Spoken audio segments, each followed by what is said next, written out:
going to get these two in isolation side by side. One's a short shot, one's a long shot. Okay, now that foot there's opened out to help this knee go forward, to get this hip going this way, yeah? You can still see, I mean, if you look at there, you are kind of leaning back a little bit.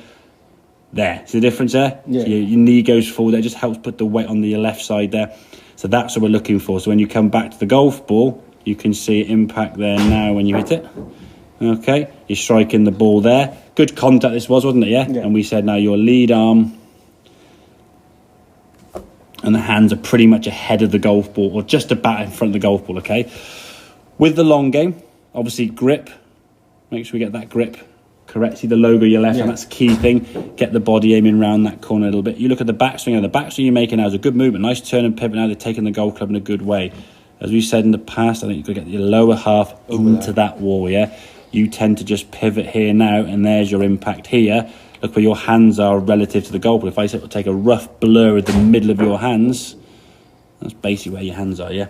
Okay. So they're behind the golf ball. So now when you're making contact, your low point is here. When you get the golf ball, you're hitting that part of the golf ball. Yeah, topping it. Exactly, yeah. And the more topped you get, the more lean backs you get. So it's worth practicing some movements. Up the top here now, bring it back down to impact. Up the top, back down to impact. Up the top, back down to impact. And then sometimes even starting here, get yourself in your setup position, move into impact. So your left hip moves over to your left foot, your hands move over to the left side. Start in that and then swing back and try and get back into that position, yeah?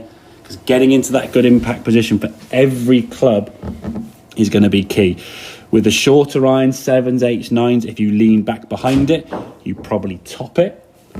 With the longer clubs, the hybrid, if you lean back, you hit the ground behind the ball and go doing with the club and it bounces over it and you miss it. Yeah. And then we had that situation where 3 or 4 in a row was going and you're just like, oh, step away. Yeah. Step away, reassess where you are, change clubs, just do something different, okay? Because nothing good's going to come from just constantly swinging that club. You'll get more and more tense in the grip. The shots will get worse and worse and worse and the results will not improve, obviously, okay?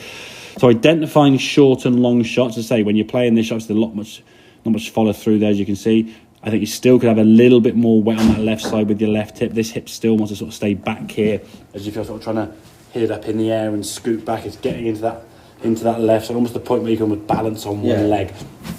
One of the things we do with the kids, we sort of do like flamingo golf. We actually stand on one leg, yeah, literally on the left foot, yeah. Because if you stand on that left foot and stay there, for adults I tend to say like put your right foot like this, yeah. So your right foot's kind of there as a balance, but you're not going to be completely one-legged. If you lean back, oops, you fall over. Okay, so if your kids have got slightly lower core to the ground, I think a bit easier to balance, aren't they? So, all right, but getting onto that left side is going to be key. But the good thing with these two things, this was a good shot.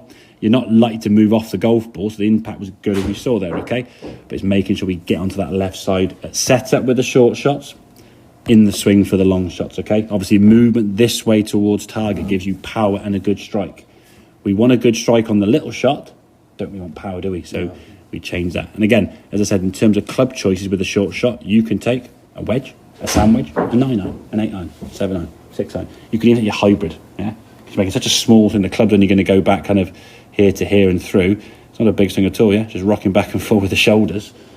The ball's going to just lift in the air a couple of feet, yeah? Yeah. Okay, mate? Right, let's go back to the hybrid. I'll give the hybrid a whack from there, okay?